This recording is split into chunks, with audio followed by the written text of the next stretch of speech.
સુરતના ઈચ્છાપુર વિસ્તારમાં કંપનીમાં ક્રેન દ્વારા પતરા કાપવાનું ભારે ભરખમ મશીન ચડાવવામાં આવી રહ્યું હતું. આ દરમિયાન આ મશીન નીચે પટકાતા કામ કરી રહેલા 28 વર્ષીય યુવકનું ઘટના સ્થળે જ મોત નીપજ્યું હતું.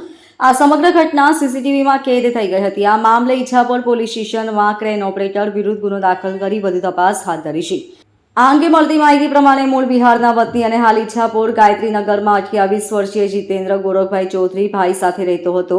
જીતેન્દ્ર સ્થાનિક વિસ્તારમાં આવેલી મા કાલી ક્રેન સર્વિસમાં છેલ્લા 3 વર્ષથી હેલ્પર તરીકે નોકરી કરી પરિવારનું ગુજરાન ચલાવતો હતો. નાનો ભાઈ કરમુ ચૌધરી પણ ક્રેન સર્વિસમાં હેલ્પર તરીકે કામ કરે છે.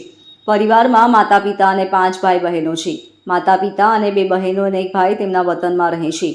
લોખંડનું મશીન ટ્રકમાંથી ઉતારી કારખાનામાં મૂક્યું હતું. ગત 4 ઓગસ્ટ 2024ના રોજ બપોરે આશરે 1 વાગ્યાના આસપાસ જીતેન્દ્ર અને તેનો નાનો ભાઈ કરમુ તથા અન્ય helper Ravinder Laljit Moriya, crane driver Tahir Hussain Nasruddin Ahmed અને ક્રેન સર્વિસના માલિકનો દીકરો પ્રિન્સર્ગ નીપુલાલ મોરિયા સાથે ક્રેન લઈને આરજેડી ટેક્સટાઇલ પાર્ક ખાતે પહોંચ્યા હતા. જ્યાં પ્લોટ નંબર 172 પાસે પતરા કાપવાનું લોખંડનું મશીન ટ્રકમાંથી ઉતારીને JR ઇક્વિપમેન્ટના કારખાનામાં મૂકવાનું હતું. બપોરના આશરે 1:30 વાગ્યાના અરસામાં આ ક્રેન ડ્રાઈવર તાહિર હુસેને ટ્રકમાંથી પતરા કાપવાનું લોખંડનું મશીન ક્રેનના પટ્ટા સાથે બરાબર બાંધ્યું ન હતું.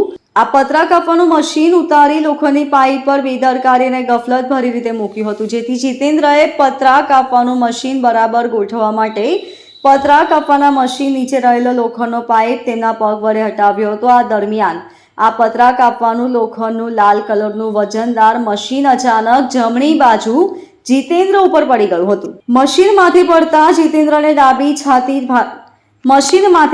જીતેન્દ્રને ડાબી બાજુ છાતીના ભાગે ગંભીર ઈજા થઈ હતી અને તે લોહીલુહાણ થઈ બેભાન થઈ ગયો હતો.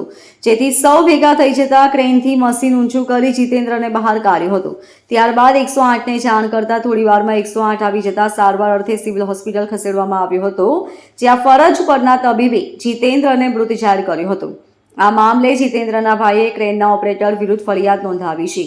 જેથી ઈચ્છાપુર પોલીસે વધુ તપાસ હાથ ધરી છે. Bureau report LK star news, Surat.